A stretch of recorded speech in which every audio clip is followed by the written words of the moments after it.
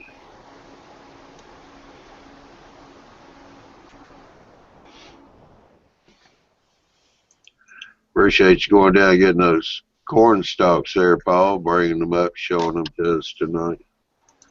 No problem. I've also got some, I don't even know if you can get it anymore. Years ago, they were etched brass. There were a couple of frets of them. Huh. I don't remember who makes them now or if you can still get them, but it probably cost more than these things. Yeah.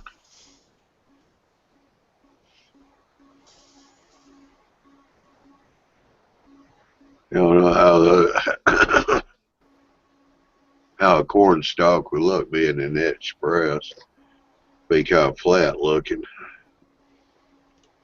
Yeah, then you're supposed to like twist them so they're more, but I would imagine they get kind of tedious. Yeah, I right. think you put it in like the front row. Yeah.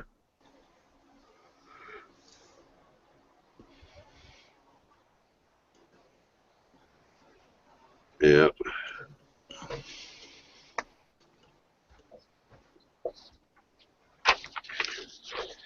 So you kind of twist the corn stalk so that they don't look so, Yeah, because they're similar. perfectly flat. Yeah. Yeah. Have leaves hanging out different directions. Yeah. Mm-hmm.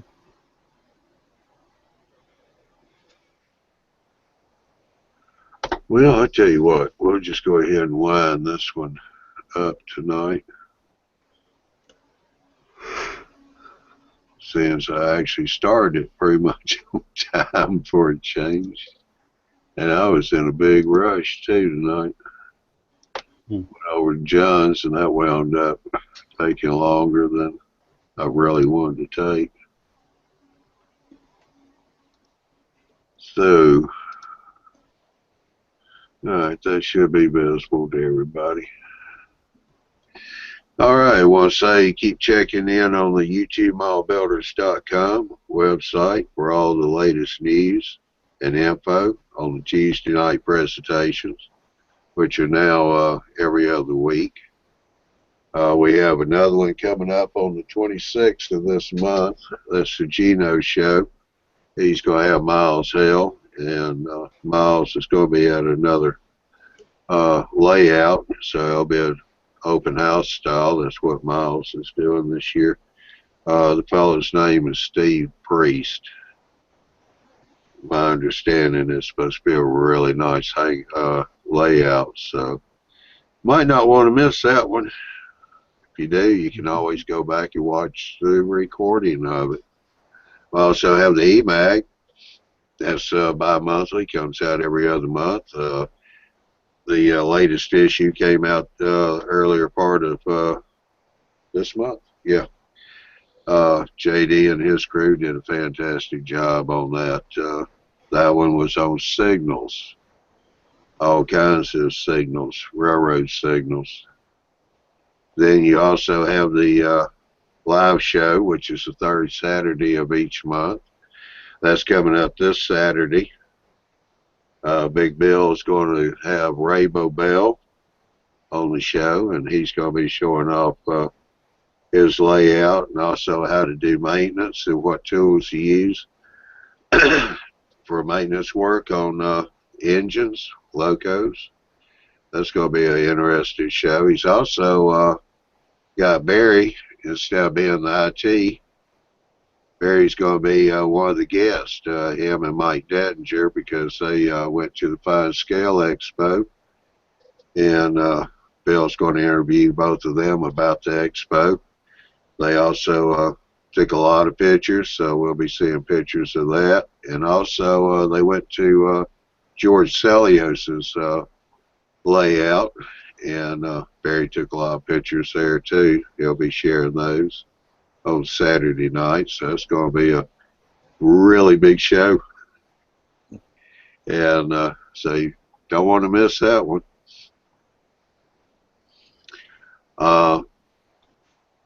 Yeah, of course, you still got the Thursday night hangouts. That's every week on Thursday, same time, same channel, 9 o'clock Central Time. All the shows, the live show, the Tuesday night presentations, and the Thursday night shows, all of them start at 9 o'clock Central Time on their present day that they're scheduled for. Well, you can go to the website and sign up for the eMag by going to utmallbuilders.com. And you can also check the schedules for the Tuesday night presentations and also the live show. When you sign up for the eMag, you'll get a notification in the mail. The e-magazine is a PDF file, so you can read it on several different platforms, so very wide range of platforms actually. That way you can read it at your leisure. Always makes good reading. JD and his crew does a great job on that. I want to say thank you to for everyone in participating in tonight's hangout. Didn't get too many questions or comments from the Q&A, but appreciate Big Bill for being in there. Curtis, you were in there. Paul, you were in there for a little bit. Now you're on the panel. I want to thank everybody that's been on the panel. Bob, Paul, Jason, Gary. Also had Phil and Dwight and Andrew and Andy. So, we got another show in the can. Want to say good night to everybody, and everyone have a good weekend. Don't forget the Saturday night show. Bye. Yeah, you crack me up, Bob. Stand on the side of your camera like that. Subscribe right here, you know. Yeah. All right, good night, everybody. Good night. Okay.